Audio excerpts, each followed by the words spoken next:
Imagine करो एक ऐसा शख्स जो रोज आपके घर के बाहर दिखता है, एक डिलीवरी बॉय जो आपके ऑनलाइन ऑर्डर्स लेके आपके पास आता है, जो मुस्कुराता है, फीडबैक मांगता है और आपको ऐसा लगता है कि ये तो एक नॉर्मल इंसान है। लेकिन क्या होगा अगर यही शख्स जिसको आप एक तरीके से भरोसा करते थे, जिसपे वो एक रात एक ऐसी घटना कर दे जिसका कोई जवाब किसी के पास ना हो। आज हम बात करेंगे वेस्ट बंगाल के हुगली से एक ऐसे ही केस की, जहां एक डिलीवरी बॉय ने 66 औरतों के साथ जो किया that was inhuman.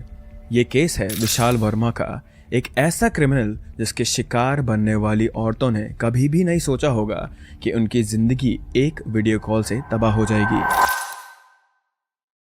Hooghly waste Bengal का एक छोटा सा शहर है जहां जिंदगी स्लोली चलती है। लोग अपने रोजमर्रा के काम में लगे रहते हैं, ऑनलाइन शॉपिंग करते हैं और डिलीवरी बॉयज घर घर पैकेजेस पहुंचाते हैं। इन्हीं डिलीवरी बॉयज में से एक था विशाल वर्मा, एक 20 से 22 साल का लड़का जो कि एक बड़ी ई कॉमर्स कंपनी के लिए काम करता था। बाहर से देखने में वो बिल्कुल नॉर्मल लगता था, एक टिपिकल डिलीवरी बॉय जो हेलमेट पहने, बैग उठाए, घर घर जाता रहता था और लोगों के सामान डिलीवर करता था।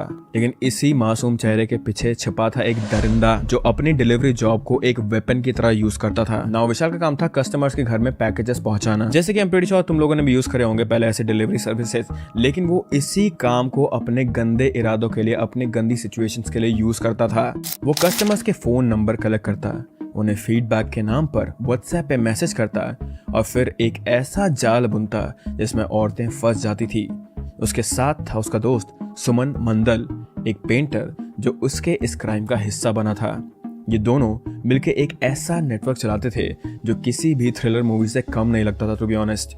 विशाल का प्लान बहुत ही ज्यादा सिंपल था, टू बी ऑनेस्ट। वो जब भी किसी घर में डिलीवरी करने जाता था तो अगर वहां के जो कस्टमर होते वो फीमेल होते थे, अगर तो वो उन फीमेल कस्टमर्स का नंबर ले लेता था और फिर फीडबैक के नाम पर या फिर उनसे सलाह लेने के नाम पर वो उन्हें व्हाट्सएप पे कॉल करा करता था या फिर मैसेजेस करा करता था। ये फीडबैक कॉल्स एक बहाना था, असली मकसद था उन औरतों को वीडियो कॉल पे बात करने के लिए मजबूर करना।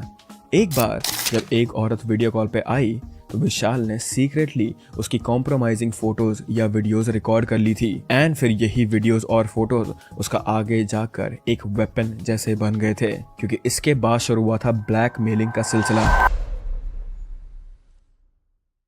विशाल इन औरतों को या फिर इन लड़कियों को धमकाता था कि अगर वो उसके साथ फिजिकल रिलेशन नहीं बनाएंगे तो वो इनकी ये वाली फोटोज बाहर लीक कर देगा और उन्हें उनके सोशल मीडिया पर डाल देगा रिस्पेक्टिवली। डर के मारे अक्सर औरतें उसके झांसे में आ जाती थी। विशाल उन्हें बंदेल में अपने घर बुलाता जहां वो उनके साथ शारीरिक शोषण करता था और ये सब एक बार नहीं बल्कि बार बार होता रहता था।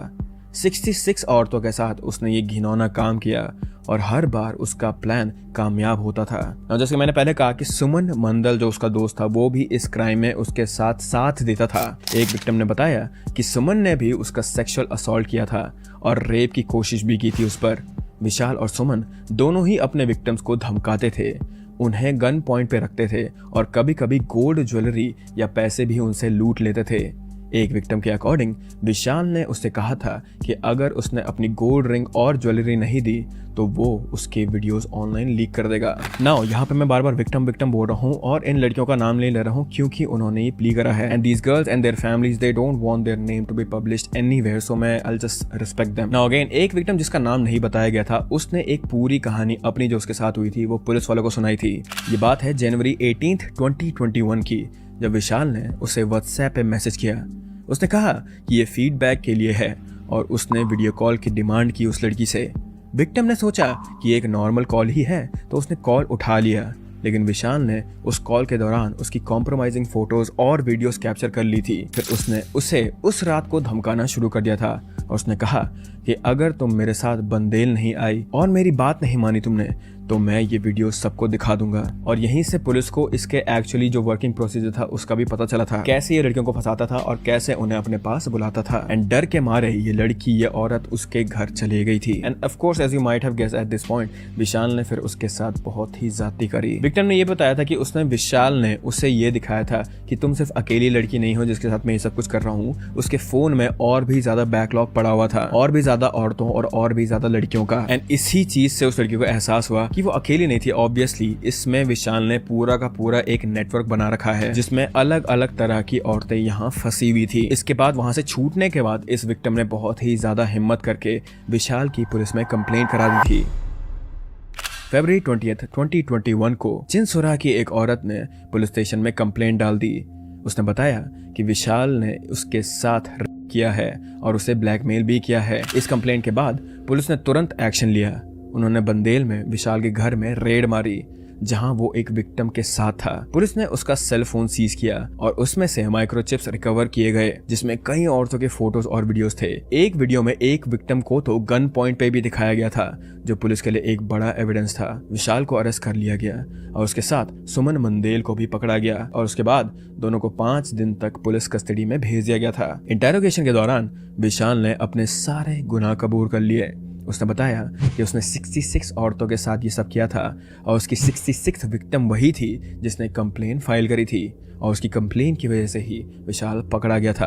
ना उसके फोन से जो फोटोज और वीडियोस मिले थे वो उसके अगेंस्ट एक बहुत ही बड़ा कलेक्शन और एक बहुत ही बड़ा एविडेंस थे जिसकी वजह से विशाल एक्चुअली में अरेस्ट भी हुआ था। ये सब कुछ एनालिसिस के लिए भेजा गया और उसके बाद पुलिस इस चीज की डिटेल्स ढूंढने में लगी हुई थी। ये केस जब सामने आया तो पूरे हुगली ही नहीं बल्कि पूरे वेस्ट बंगाल में एक हंगामा मच गया था। लोग शॉक थे कि एक डिलीवरी बॉय जो रोज उनके घर आता था ऐसे घिनौना काम भी कर सकता है। ये केस एक बड़ा वेकअप कॉल बन गया था। खासकर ऑनलाइन शॉपिंग के दौर में लोगों ने ये समझना शुरू किया कि फीडबैक के नाम पे आने वाली कॉल या मैसेजेस कितनी ज्यादा खतरनाक हो सकती है। सो इसीलिए if you guys are watching this and your parents are not that tech savvy, do share this video to them क्योंकि उन्हें भी पता चलना चाहिए कि कैसी कॉल से उन्हें झांसा दिया जा सकता है। नाउ ऑफ कोर्स ये बात है कि this case raises awareness or not awareness but it does raise a safety issue about these delivery systems और भी कहीं सारे कॉल्स या फिर ऐसे फ्रॉड वाले कॉल्स के हमें इनके बारे में बहुत ज़्यादा जागरूक रहना चाहिए क्योंकि हम और तुम जिन लोगों को इन चीज़ों के बारे में पता है वो तो इजीली इस चीज़ को फिगर आउट कर सकते हैं। But imagine about the people who don't even know about these things, उनके वहाँ पे एक नया डिलीवरी सिस्टम आता है and then people misuse it. It is very easy to do. So अपने आसपास के लोगों को तुम इन चीज़ों के बारे में अवेयर करो।